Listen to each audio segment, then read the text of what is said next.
로마서 4장 17절 18절 9절만 봉독에 올리겠습니다. 기록된 바 내가 너를 많은 민족의 조상으로 세웠다 하신 것 같으니 그의 믿은 바 하나님은 죽은 자를 살리시며 없는 것을 있는 것 같이 부르시는 이시니라. 아브라함이 바랄 수 없는 중에 바라고 믿었으니 이는 내 후손이 이가 되리라 하신 말씀대로 많은 민족의 조상이 되게 하려 하심을 인함이라.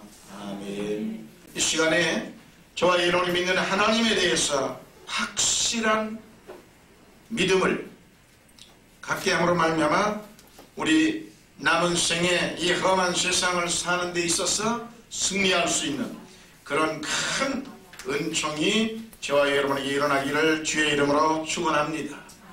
첫째로 하나님은 어떤 분이냐? 좋으신 하나님. 믿으시면 아멘 합시다. 따라합시다. 나의 하나님은 좋으신 하나님이다. 아멘. 그렇습니다. 오늘날 수많은 사람들이 하나님에 대한 이미지를 잘 못 가지고 있을 경우가 많습니다. 오랜 세월 동안 대한민국에 하나님에 대한 이미지를 거룩 경건만 가지고 있다 보니까 하나님 앞에 오면 하나님 자체가 두렵고 내 죄를 꼬집어내는 것 같고 내 죄를 책망하는 것만 같은 두려움과 공포를 가지고 여러분이 하나님 앞에 오시기 때문에 하나님께서 여러분에게 축복을 할래야 축복할 길이 없습니다.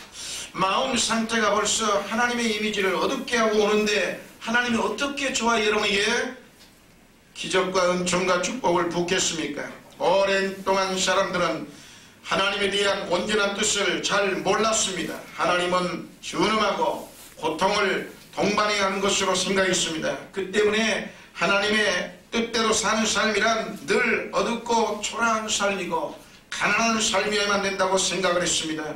그렇기 때문에 대부분이 많은 사람들이 특히 불교나 유교의 문화권을 받고 자란 수많은 사람들은 어찌하든지 내가 부자 되어야 되는데 어찌하든 내가 입심 출세해야 되고 어떻게 하든지 부귀영화를 누려야 되는데 기독교라는 것은 초라하고 가난하고 어둡고 하나님은 무섭고 두렵고 떨리는 분으로만 가르치면 하나님 믿을 사람 아무도 없습니다. 만약에 저와 여러분에게 하나님이 그렇다고 하면 나 하나님 안 믿지. 아니 하나님 믿어서 헛고운 날 가난하고 초라하고 어둡고 두렵고 떨리는 생으로만 인생을 살아야 한다면 이 하나님 믿을 이유가 하나도 없지 않습니까? 그래서 수많은 사람들이 하나님을 믿기를 꺼려 했었습니다. 오랜 세월 동안 우리는 먼저 믿는 사람들이 수없이 예수를 믿으라고 복음을 전파할 때마다 그들은 하나님을 안 믿으려고 온갖 여러 모양으로 괴계를 많이 부렸습니다. 그러나 여러분 알아야 합니다. 하나님은 따라합시다. 지극히 좋으신 분이다. 아멘. 하나님은 두려움의 하나님이 아닙니다. 우리에게 한없는 은혜를 부어주시는 그리고 가난과 초라함과 빈곤의 하나님이 아니라 풍요와 밝은 태양의 찬란한 힘과 목표와 삶을 우리에게 주시는 큰 하나님이 되시는 겁니다. 성경은 이렇게 말씀하고 있습니다. 자기 아들을 아끼지 아니하시고 우리 모든 사람을 위하여 내어주시니가 어찌 그 아들과 함께 모든 것을 우리에게 은사로 주시지 아니하시겠느냐. 할렐루야. 로마서 8장 32절에서 성경은 확실하게 우리에게 밝혀주고 있습니다. 하나님께서는 예수 그리스도를 통하여 구원을 주시고 영생을 주시며 천국의 영광과 눈물과 탄식이 없는 삶을 주시는 근원적으로 절대 살아계시고 좋으신 분입니다. 이 하나님을 저와 여러분은 마음속에 확실하게 믿어야 되는 겁니다. 하나님께서 아담과 하와를 만드시고 난 후에 그들에게 제일 먼저 뭐라고 그랬습니까? 창세기 1장 28절 보니까 생육하고 번성하여 땅에 충만하라. 할렐루야. 하나님은 아담과 하와를 만들어 놓고 땅에 생육하고 번성하여 충만하게 살으라고 그랬지 너희가 가난하고 빈곤하고 초라하게 살라고 명령을 내린 적은 없습니다. 이 하나님의 명령은 아담과 하와에게만 내려진 것이 아니라 노아 이후에 그의 아들들에게도 주어졌다고 창세기 9장 1절에 기록하고 있고 그들의 후손인 아브라함과 이삭과 야곱에게로 계속 이어졌습니다. 그리하여 그들이 전부 다 축복을 받았고 또한 그들만 축복받은 게 아니 그들의 아브라함의 후손이 누굽니까? 우리입니다.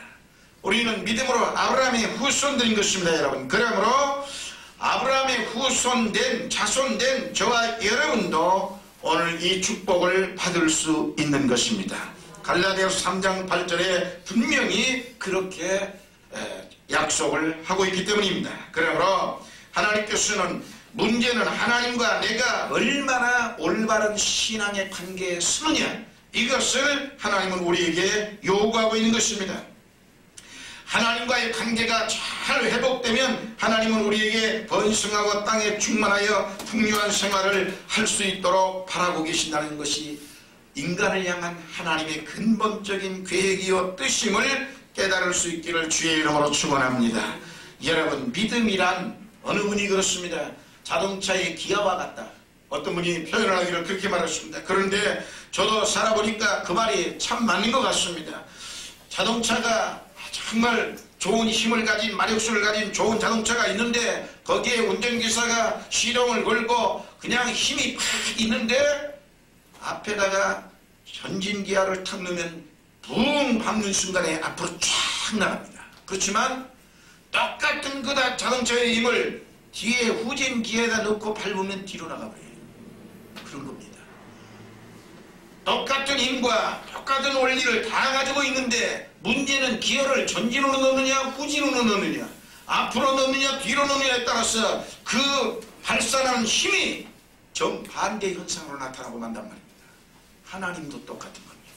저와 여러분 믿는 하나님은 지금도 살아계시고 기적을 주시며 부정함이 없도록 믿는 자에게 큰 축복을 주시는 하나님인데, 그 무한한 하나님의 은총과 능력을 받아서 우리가 사는 우리의 마음의 생각이 어두우면 하나님의 그 능력이 우리의 생에 어두운 곳으로 나타나고, 하나님의 그 능력이 우리의 생각이 밝고 긍정적이고 창조적이며 앞으로 전진하면 하나님의 그 무한한 살아계신 능력과 축복은 우리의 생애의 미래를 찬란한 생애로 변화시켜주는 힘으로 변하는 겁니다. 믿으시면 아멘 합시다. 하나님 안에서 우리는 언제나 긍정적으로 살아야 하는 겁니다. 사람은 예수를 믿으면서도 긍정적으로 믿을 수도 있고 부정적으로 믿을 수도 있습니다. 남의 좋은 점만 보며 살 수도 있고 남의 나쁜 점만 보며 살 수도 있습니다.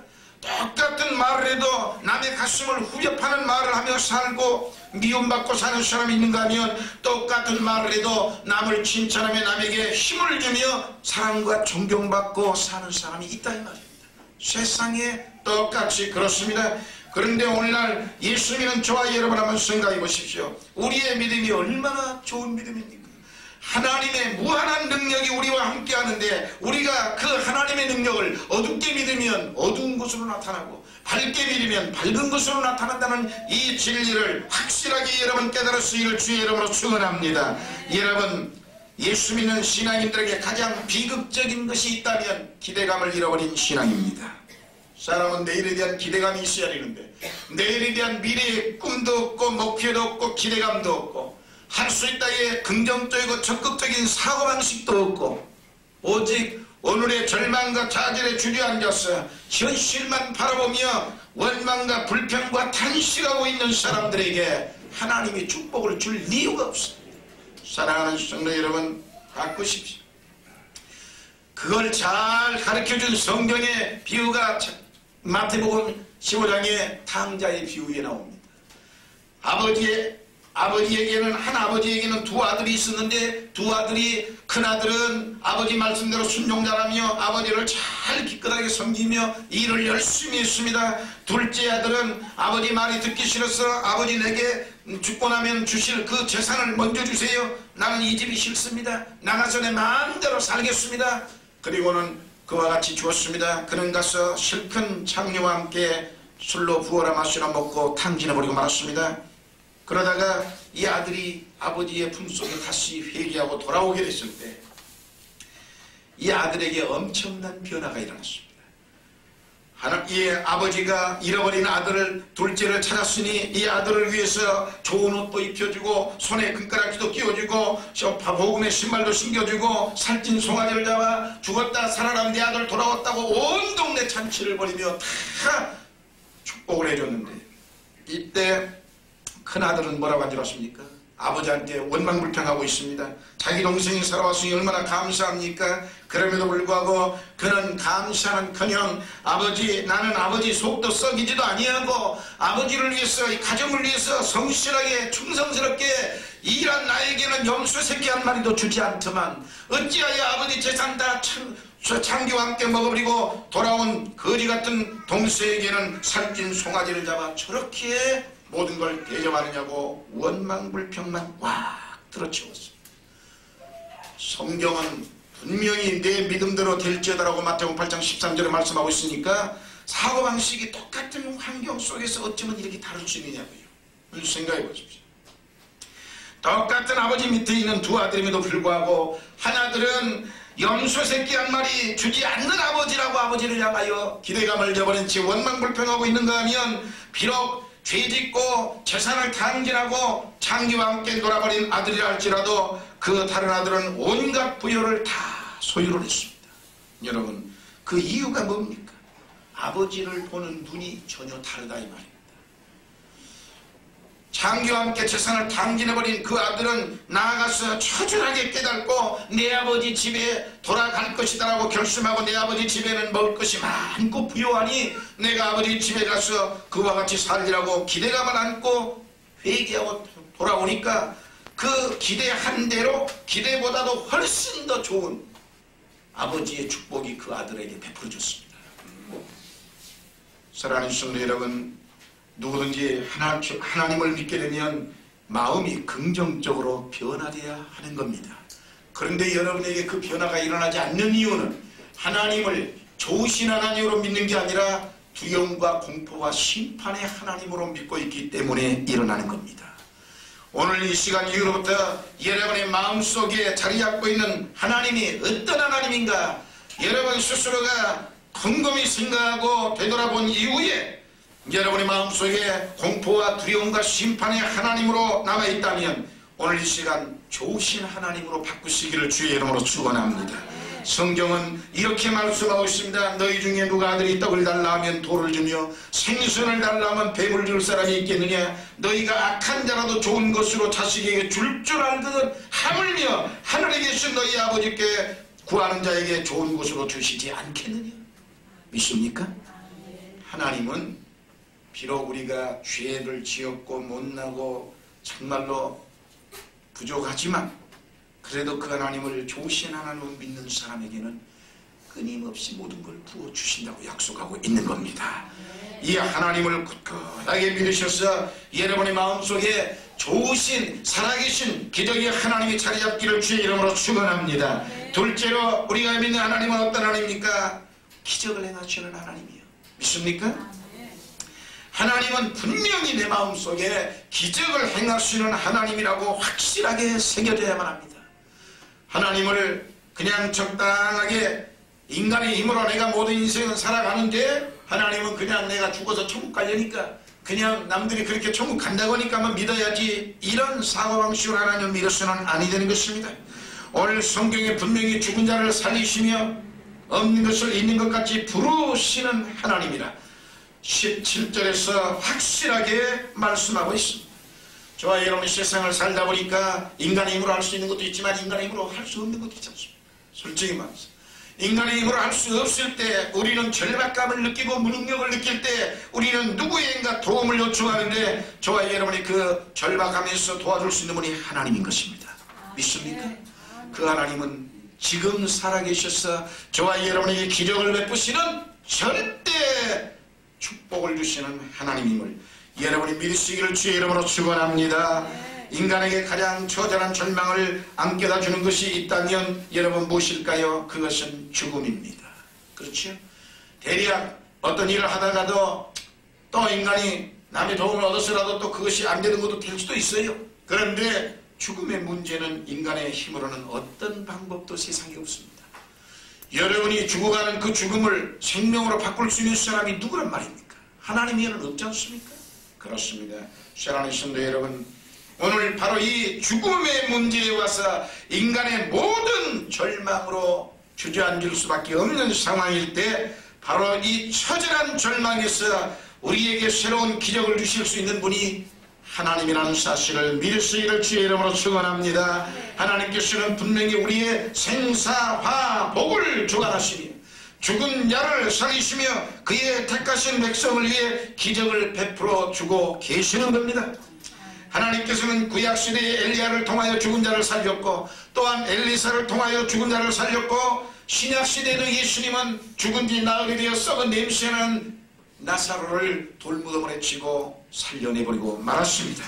한마디로 하나님께서는 바로 이와 같이 우리의 믿음 위에 믿는 것만큼 기적을 베풀어 주시는 절대 죽은 자를 살리고 없는 걸 있게 하시는 기적의 하나님임을 여러분이 꼭 믿어야 하는 것입니다. 하나님께서는 아브라함이 나이 많아 백발이 성성한 노인이 되었을 때 그의 자손이 하늘의 별과 같고 바닷가의 모래와 같이 너에게 자녀를 번성하여 주겠다고 약속을 했습니다. 상상도 안 되는 얘기죠.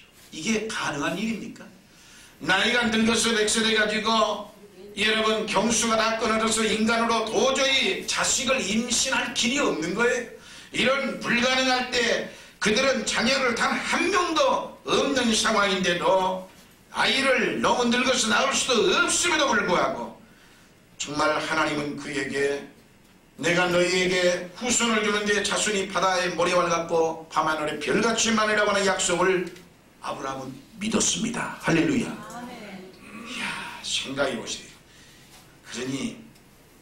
그러니 아브라함의 기적이 일어나는 겁니다. 그 기적을 믿고 있지 않습니까? 하나님의 말씀이 허무맹랑하게 들려와야 될 텐데 허무맹랑하게 들려오는 게 아니라 비록 100세가 돼서 내가 자식을 낳을 수 없는 전혀 불가능한 일이지만 살아계신 하나님이 나와 함께 하시며 그 하나님은 말씀으로 모든 일을 지으시고 능치 못함이 없는 하나님인데 이 하나님이 내게 약속하시기를 내가 너에게 후사를 주며 한 명만 주는 게 아니라 바다의 모래와 같고 밤하늘의 별같이 주겠다는 하나님의 이 약속이 내게 주어졌다고 그는 의심 없이 믿은 겁니다. 여기에 하나님의 기적이 일어나는 겁니다. 여러분에게 갑자기 하나님 앞에 기도했더니 하나님이 그런 음성으로 여러분 마음속에 들려줬으면 여러분 믿겠습니까? 아이 하나님 농담 그만하시죠. 제 나이가 하나님이 아시지 않습니까? 100세요. 내 마누라가 90세입니다. 100세나 90세의 인간의 과학이나 의학으로 도저히 임신할 수 없는데 무슨 저에게 하나님 힘을 주시기 위해서 위로해 주시기 위해서 그와 같이 말씀해 주시는 건 감사합니다. 그러나 그냥 그렇게 알아듣겠습니다. 아마 100이면 100이 그러고도 남을 겁니다. 그러나 아브라함은 그렇게 하지 않았습니다. 하나님이 생명의 말씀의 약속을 그대로 믿은 것입니다. 그리하여 하나님의 약속의 말씀을 믿음으로 부여잡고 마음에 분명히 하나님이 내게 주신 그 약속대로 기적이 일어난다고 믿음의 기대를 가지고 하나님의 말씀을 기다린 것입니다. 성경은 분명히 기록된 바 내가 너를 많은 민족의 조상으로 세웠다 하신것 같으니 그의 믿음 바 하나님은 죽은 자를 살리시며 없는 것을 있는 것 같이 부르시는 이시니라. 아브라함이 바랄 수 없는 중에 바라고 믿었으니 이는 내 후손이 이가 되리라 하신 말씀대로 많은 민족의 조상이 되게 하려 하심을 인함이라. 할렐루야. 아브라함은 전혀 바랄 수 없는 중에 바랍니다. 기대감이 있어야 돼요.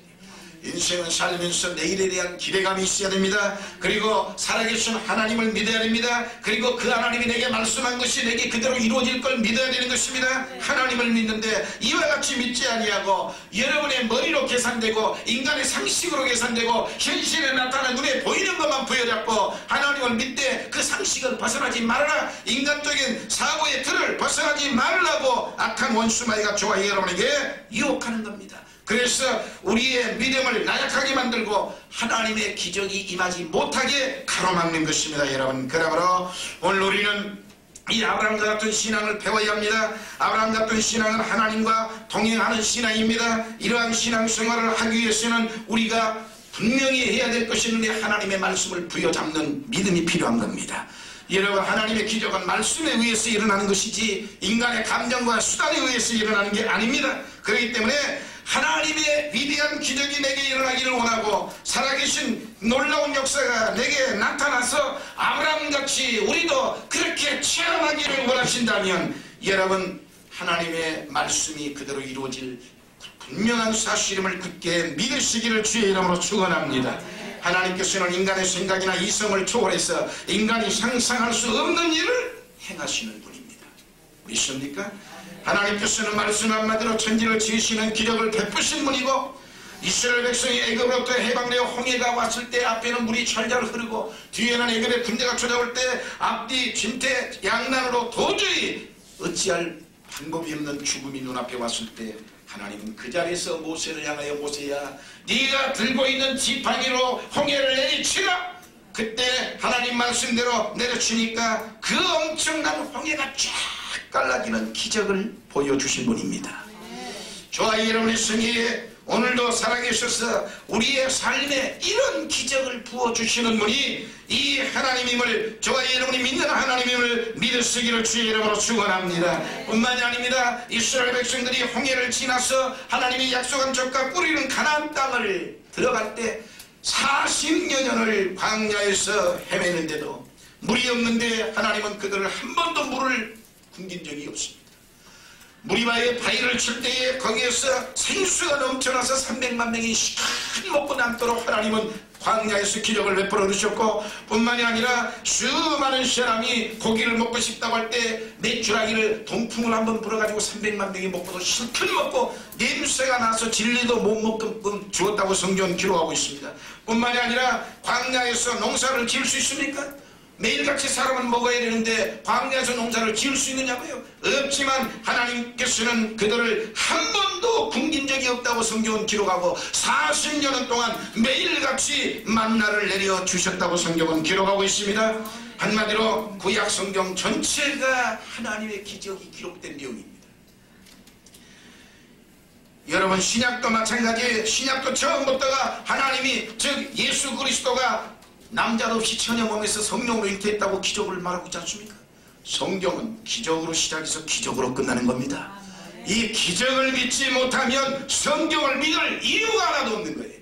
창세기부터 요한계시록까지 하나님의 위대한 기적이 다 기록되어 살아계신 능력에 인간에게 나타난 흔적이 꽉 들어찬 게 성경인데, 우리가 이 성경을 보면서도 우리가 하나님을 믿지 아니하고 하나님을 믿어도 인간적으로 믿고 세상적으로 믿고 자기의 이해 타산을 뛰어넘지 못하고 인간의 사고방식과 살아온 습관과 틀을 벗어나지 못하는 자기의 조그마한 머릿속에다가 하나님을 집어넣고 믿으니 하나님의 기적이 일어날 이유가 없습니다. 오늘 저와 여러분이 그렇게 하나님을 믿고 있다면 여러분의 사고방식을 깨트려버리시기를 주의 이름으로 축원합니다. 하나님께서는 오늘날도 저와 여러분 가운데 성령을 통하여 기적을 행하고 계시고 있는 겁니다. 우리가 믿는 하나님께서는 지금도 살아계셔서 역사하시고 기적을 베푸시되 어제나 오늘날 영원토록 변치 않으신다고 히브리서 13장 8절에서 말씀하고 있습니다. 우리에게 이와 같은 기적을 베푸시는 이유가 뭐냐? 저와 여러분의 인간의 힘으로 하지 못하여 인간이 살다 보면 낙심과 절망을 할 때 우리에게 희망과 용기를 주기 위해서, 그리고 저와 여러분이 믿는 하나님의 자녀에게 정말 믿지 아니하는 사람보다 훨씬 더 성공하고 승리하여 복 있는 인생을 살게 하기 위해서 우리에게 이와 같이 기적을 끊임없이 베풀어 주시는 겁니다. 저와 여러분이 살다 보면 여러 가지 문제에 부딪혀서 우리가 절망에 처한다 할지라도 하나님의 기적이 정말로 실제로 일어나고 있다는 사실이 여러분이 마음속에 믿어지고 있는 이상 우리는 용기와 희망을 버리지 않게 되는 것입니다. 아브라함도 인간적인 힘으로는 불가능한 일을 하나님께서 기적을 통해 이루어 주실 것을 믿었기 때문에 현실은 전혀 달라도 마음속에는 하나님의 향한 희망과 기대와 용기가 꽉 들어쳐서 정말 하나님의 약속을 받아낼 수 있었던 것입니다. 뿐만 아니라 우리는 기적을 통하여 살아계신 하나님을 체험할 수 있습니다. 우리는 귀로만 듣는 하나님뿐 아니라 우리의 직접 눈으로 보고 느끼고 체험하는 것들을 통해서 하나님의 위대한 기적을 깨닫게 되고, 그리하여 기적을 체험할 때마다 저와 여러분의 마음속에 큰 확신과 믿음이 커지고 기쁨이 충만하여 작은 것부터 큰 기적이까지 하나님의 기적을 체험하고 난 후에는 우리는 어떠한 절망과 좌절과 시련이 몰아쳐도 흔들리지 않게 되는 겁니다. 하나님은 살아계신다. 하나님은 내 믿음만큼 역사하신다. 그리고 내 모든 생에 가다가 절망의 벽에 부딪힐 때 거기에서 나를 세워 일으켜 축복을 주실 분은 하나님이다. 이 흔들리지 않는 믿음이 꽉 들어 차는 것입니다. 사랑하는 성도 여러분, 오늘 이 하나님을 믿으십시오. 여러분에게 기적을 행하신 하나님을 믿으시기를 주의 이름으로 축원합니다. 오늘 이 자리에 육신의 병이 들어가지고 아파서 인간의 힘으로 어찌할 수 없는 이 병을 하나님이 고쳐줄 걸 믿으시기를 주의 이름으로 축원합니다. 하나님은 여러분의 병도 치료하시는 분이요, 안 되는 문제도 대기하시는 분이요, 그리고 막힌 광야도 다 40년 동안 한 번도 굶기지 않을 만큼 우리의 양식을 부어주시는 하나님입니다. 무엇이 두렵겠습니까? 대간절 무엇을 망설여야 합니까? 저와 여러분이 믿는 하나님은 이렇게 우리에게 죽은 자도 살리고 기적을 베푸시는 확실한 하나님임을 믿고 이제는 인생을 좀 더 긍정적으로 과감하게 담대히 살아서 여러분의 인생에 가능하나 성공과 승리의 역사가 일어나기를 주의 이름으로 축원합니다. 세 번째, 우리가 믿는 하나님 어떤 하나님입니까? 준비하시고 예비해 주시는 하나님입니다. 여러분, 성경에 보면 창세기 12장 1절부터 4절에 보면 3절에 보면 이렇게 말씀하고 있습니다. 너는 너의 본토 친척 아비 집을 떠나 내가 내게 지시할 땅으로 가라. 내가 너로 큰 민족을 이루고 내게 복을 주어 내 이름을 창대케 하리니 너는 복의 근원이 될지라. 너를 축복하는 자에게는 내가 복을 내리고 너를 저주하는 자에게 내가 저주하리니 땅의 모든 족속이 너를 인하여 복을 얻을 것이니라. 할렐루야. 분명히 하나님은 말씀하기를 뭐라고 하느냐? 본토 친척 아비 집을 떠나 내가 지시할 땅으로 가라. 내가 지시할 땅 이미 예비해 놨지 않습니까? 아브라함을 그냥 둘 때 아브라함아 무조건 아무 데나 동서남북으로 가 이렇게 말한 게 아니라 내가 지시할 땅으로 가라. 그 내가 지시할 땅은 하나님이 이미 예비해 놓은 땅입니다. 아브라함을 보낼 때 무작정 보낸 게 아니라 하나님은 아브라함이 가서 축복받을 땅을 다 예비해 놓고 아브라함아 지금 현실에서 너의 모든 걸 포기하고 떠나라. 이렇게 가르치는 겁니다. 하나님의 계시를 받은 아브라함은 말씀에 순종하여 본토를 떠났습니다. 그런데 아브라함이 하나 실수한 것이 있습니다. 하나님의 말씀이 떨어지면 100% 믿고 순종을 해야 되는데 자기의 인간적인 생각이 가미가 돼가지고 반만 순종을 해요. 왜냐? 하나님이 가라고 해서 가기는 가는데 오늘 말씀해 보니까 본토 친척 아비 집을 다 두고 떠나라고 했는데 만약에 내가 이 하나님 말씀 그대로 믿고 빈털터리로 마누라 한 사람 데리고 그냥 빈손으로 갔다가 거기서 만약에 먹을 것이 없고 굶어 죽으면 어쩌지? 이것이 그의 마음속에 생각에 약간 미친 겁니다.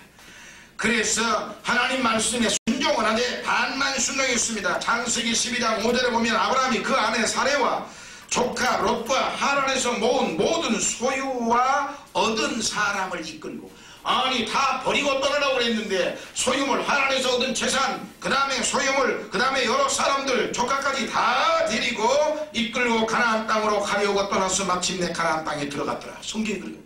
하나님의 말씀대로 100% 순종을 하지 못했습니다. 오늘날도 많은 사람들이 하나님께서 너를 위해 모든 걸 예비해놓고 있다고 하나님이 말씀하고 계심에도 불구하고 예비하시는 하나님을 전적으로 믿지 못하고 인간의 수단과 방법을 다 모색한 후에 주여 믿습니다. 그건 아니에요. 그건 아니에요. 하나님을 믿으면 하나님의 명령이 떨어지면 그저 그 말씀만 100% 믿고 출발하는 것이지, 하나님 말씀이 만약에 그렇게 출발했다가 안 되면 어쩌지? 그러니까 내가 살 길을 찾아야지. 그러니까 대략 예비해 가지고 가자. 하나님은 그러한 사람에게 고난을 내리기 시작하는 겁니다. 하나님을 믿되 철저하게 믿으십시오. 참 믿음을 소유하지 못했습니다. 아브라함은 하나님께서 혹시 예비해 주시지 않을 것을 대비하여 그의 방법으로 잔뜩 준비를 하고 가나안 땅에 와서 하나님의 축복을 기대했습니다. 그러나 축복은커녕 극심한 기근이 와서 산천초목이 다 타고 물이 말라서 살 수가 없게 됐습니다. 아브라함은 이제 완전히 절망의 벽에 부딪힌 겁니다. 하나님의 말씀을 듣고 순종은 했지만 절반만 순종했어. 자기의 인간의 생각을 반은 가지고 야 그래도 그렇지 하나님이 가면 다 된다고 그렇지만은 만약에 하나 예비해야지. 그래서 다 버리고 빈손으로 떠나려고 했는데도 그저 모은 재산 사람 식구 몽땅 다 데리고 떠났습니다.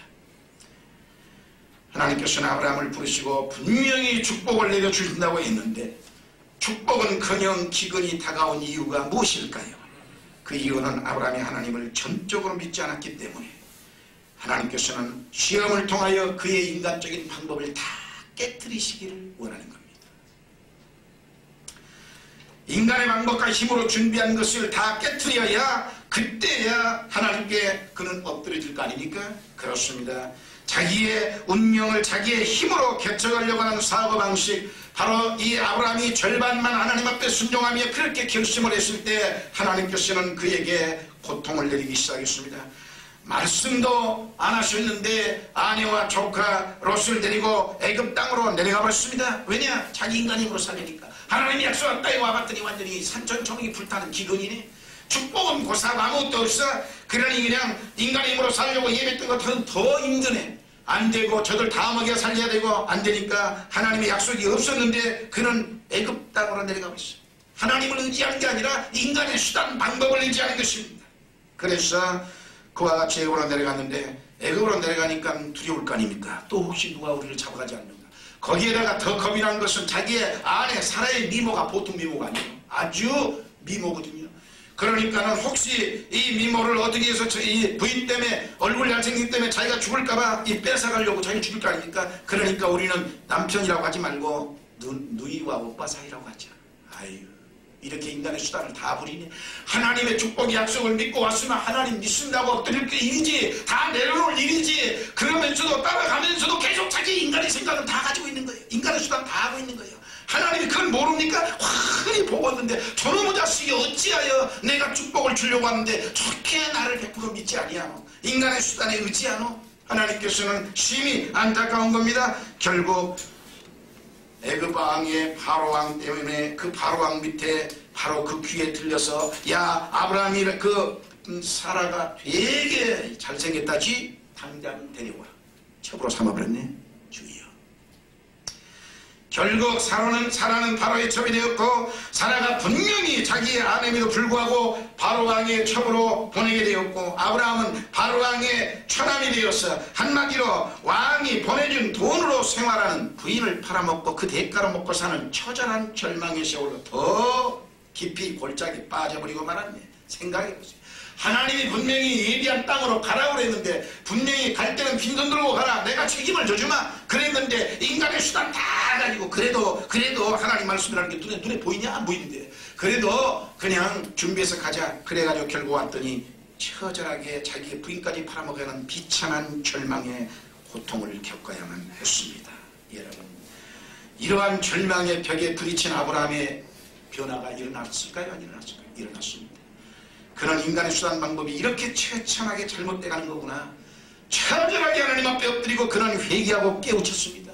하나님 방법대로 말씀대로 순종할 걸 어찌하여 내 인간적인 이 대비해가지고 내 인간의 수단 부리다가 내가 이다지도 처절한 인생으로 망했는고. 그는 거기서 깨어져서 인간의 모든 수단과 방법이 수포로 돌아가고 결국 아내 판돈으로 먹고 살던 그 인생이 주님 앞에 엎드려서 하나님께서는 그를 다시 믿음의 조상으로 세우기 위하여 그를 처절하게 깨뜨리고 그를 바로의 왕의 품에서 사라를 빼내가지고 다시 족과 끓이는 가나안 땅으로 보냅니다.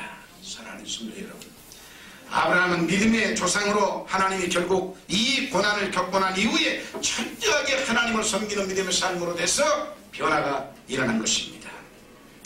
아브라함이 만약에 완전히 깨어지지 않고 하나님 앞에 계속해서 이제 어쩌자고 하나님이 가라고 해서 내가 왔는데 내 인생을 이렇게 절망의 골짜기로 밀어넣습니까? 이런 법이 어디 있습니까? 우리 같으면 100번 그러고도 남을 상황 아닙니까? 그러나 아브라함은 자기의 잘못을 처절하게 깨달고 이건 하나님 말씀을 온전히 순종하지 못한 대가가 이런 거구나. 그는 거기서 철저하게 회개했습니다. 그래가지고 그 재앙을 바로 내려지는 그 재앙에서 자신은 온전히 순종하지 못했다는 사실을 깨닫고 회개하여 그가 하나님 앞에 엎드릴 때 하나님께서는 그에게 다시 더 복을 주어서 그 아브라함 아내를 첩으로 맞은 애굽의 왕을 심하게 꾸짖고 그리고 그에게 또 아브라함을 꾸짖게 만들어가지고 처음부터 네 마누라고 할 일이지 어찌하여 속였느냐. 네 마누라고 했더라면 내가 건들지 않았을 텐데 네가 누이라고 했지 않았느냐. 그래서 어찌하여 너와 내가 같이 죄를 짓게 하느냐. 하나님이 내게 그랬는데 너 당장 데리고 가라. 그리하여 아브라함을 꾸짖고 아브라함은 나오면서 그래도 그 왕이 금은과 노비와 짐승들까지 많이 주어서 내보냈습니다. 아내를 돌려받고 많은 채무를 얻어서 가나안 땅으로 돌아온 아브라함은 어떤 생각이 들겠습니까? 마음속에 큰 변화가 일어났습니다. 그렇구나. 내가 이제는 하나님을 믿되 인간의 수단 방법을 믿지 말고 완전히 나를 깨트려 하나님 앞에 엎어져서 하나님 중심의 삶으로 내가 살아야지. 아브라함은 그렇게 변화된 겁니다. 여러분도 그러한 변화가 일어나기를 주의 이름으로 축원합니다. 오늘날 우리가 예수를 믿으면서도 아직도 내 마음이요, 아직도 내 중심이요, 아직도 내 체면이요, 아직도 내 욕심이요, 아직도 내 교만이요, 이런 수단 방법으로는 안 됩니다. 여러분, 하나님을 믿고 의지하려면 철저하게 맡기십시오. 하나님을 정말로 믿기로 약속을 했다면, 여러분의 마음속에 결심을 했다면 하나님 중심에 확고하게 내려가세요. 체면이 무슨 소용이 있으며 명예가 무슨 소용이 있으며 여러분의 교만이 무슨 소용이 있습니까? 하나님 앞에서 내려지는 재앙 앞에 골짜기는 더 깊어질 뿐입니다. 사랑하는 성도 여러분, 우리는 아브라함처럼 완전히 깨어져서 예비하시는 하나님을 믿을 수 있는 신앙으로 변화되기를 주의 이름으로 축원합니다. 얼마나 깨어졌든지 하나님이 어느 날 아브라함아 불렀어요. 예, 하나님, 내 독자 이삭을 모리아 산에다 갖다 번제물로 불태워 죽여라. 세상에, 아무리 그래도 그렇지, 하나님, 내가 하나님 앞에 지난날 다 깨뜨려 그 이후로는 오직 하나님 중심으로 사는데 하나님 어쩌자고 내 자식을 달라고 합니까? 그것도 하나님이 약속하지 않았습니까? 내 자식의 후손을 바닷가의 모래알같이 밤하늘의 별처럼 많이 준다고 하지 않았습니까? 그래서 이 아들 하나 주었는데 어찌하여 하나님이 이렇게 합니까? 온전히 그렇게 원망하고 불평할 수 있는데 그는 그러지 않았어요. 전혀 그러지 않고 하나님이 자식을 바치라고 하니까 새벽같이 일어나서 갖다 바쳤다고 했어요. 성경이 아브라함이 얼마나 깨어졌나를 보여주는 길입니다. 처절하게 깨어진 그는 주저하지 아니하고 그대로 갖다 바쳐서 칼을 들어가지고 온전히 아브라함을 그냥 내려치려고 하니까 하나님이 아브라함아 멈춰라. 내가 이제야 네 독자 이삭보다도 나를 더 사랑하는 줄을 내가 이제 알았노라. 할렐루야. 하나님은요, 하나님보다 더 사랑하는 것이 무엇이든 데려가기를 원합니다. 여러분, 하나님보다 더 사랑하는 것이 없기를 주의 이름으로 축원합니다. 그래야 옆 뒤를 딱 돌아보니까 수양이 뿔에 걸려있네. 그래가지고 그 수양을 대신 잡아가지고 제물을 드려서 하나님 앞에 예배를 드렸습니다. 그러니까 하나님은 바로 그 수양을 예비해 놓은 것입니다. 그래서 그 지역을 여호와 이레 예비하시는 하나님이라는 뜻으로 여호와 이레라고 그렇게 지었습니다. 오늘 사랑하는 성도 여러분, 하나님께서는 믿는 자들을 위하여 모든 것을 저와 여러분을 위하여 예비하고 계심을 믿으시기를 주의 이름으로 축원합니다. 하나님은 믿음의 이 조상인 아브라함의 믿음의 후손이 되는 저와 여러분에게 항상 하나님은 우리의 먹고 마시고 입은 것에 대해서 다 해결해 주는 겁니다. 두려워 마십시오.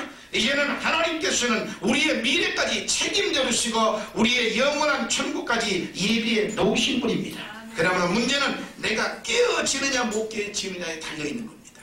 아브라함은 깨어지기까지 25년 걸렸습니다. 여러분은 지금 몇 년 걸리고 있습니까?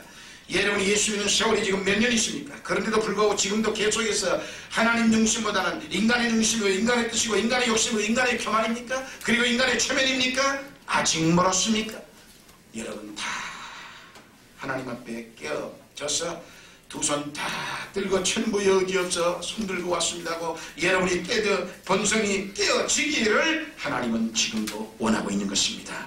여러분, 아담으로부터 내려온 불순종과 교만한 마음, 인본주의적인 마음, 한마디로 물질의 노예적인 근성, 이 모든 걸 하나님은 다 깨뜨리기를 원하는 겁니다.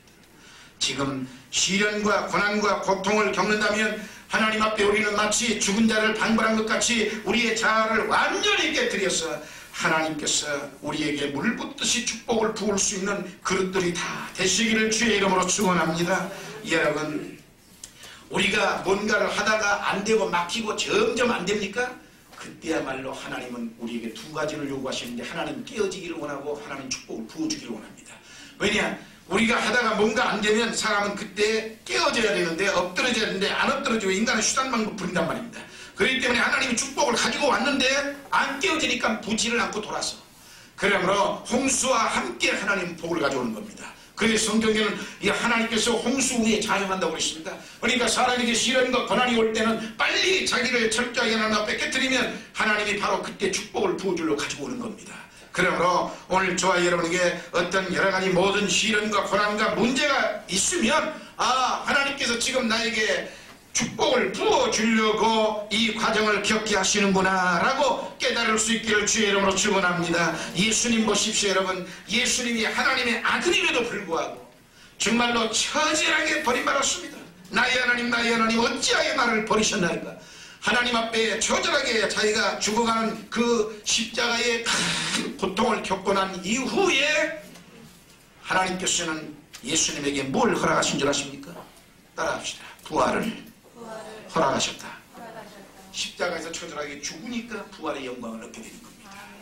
죽지 않는데 부활의 영광이 오지 않습니다. 그래서 그는 예수님이 십자가 못 박혀 죽으시고 난 후에 아름답고 영광스러운 부활이 다가왔습니다. 예수님께서는 부활하신 후 40일 동안 이 땅에 계시며 제자들을 격려하고 하늘에 오르신 후에 10일 만에 이 약속하신 성령을 우리에게 보내줘서 마가의 다락방에 기도하여 120명의 문도가 모두 성령 충만한 권능을 전부 다 체험했습니다.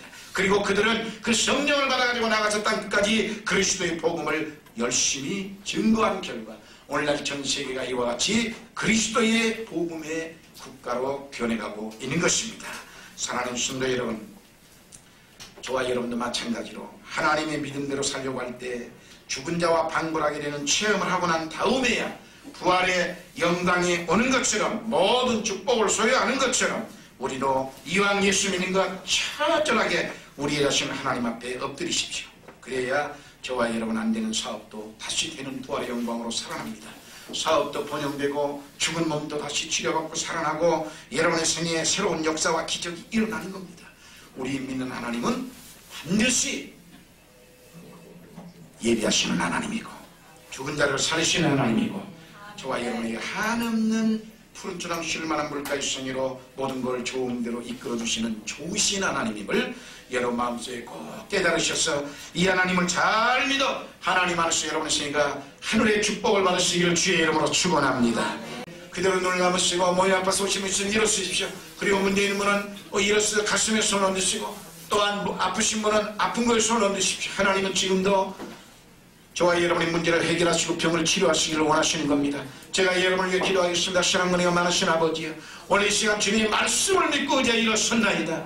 주님 말씀하시기를 마가복음 16장 17절 이하에서 병든 자에게 손을 얹는 기도하면 나으리라고 하신 아버지, 우리는 말씀대로 손을 얹었습니다. 아버지, 그 자리마다 하나님 치료의 역사가 불같이 나게 하여 주시옵소서. 나사렛 예수의 이름으로 치료받을지어다. 예수의 피로 고침받을지어다. 하나님 말씀에 주님께서 26절에 나는 너희를 치료하는 여호와라고 하시니 하나님 말씀대로 치료하여 주시옵소서. 저들의 모든 육신의 질병이 오늘 이 시간 깨끗하게 고침받게 하여 주옵소서. 예수 이름으로 간근할지어다.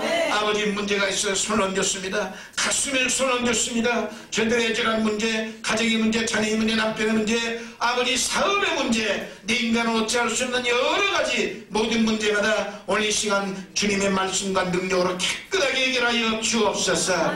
예수님의 능력으로 다 해결받은 줄 믿습니다. 할 수 있거든이 무슨 말이냐. 믿는 자에게는 주목함이 없다고 했으니 하나님 저들에게 믿음대로 하나님의 기적을 주시옵소서. 예수님 이름으로 감사하며 기도드리옵나이다. 아멘.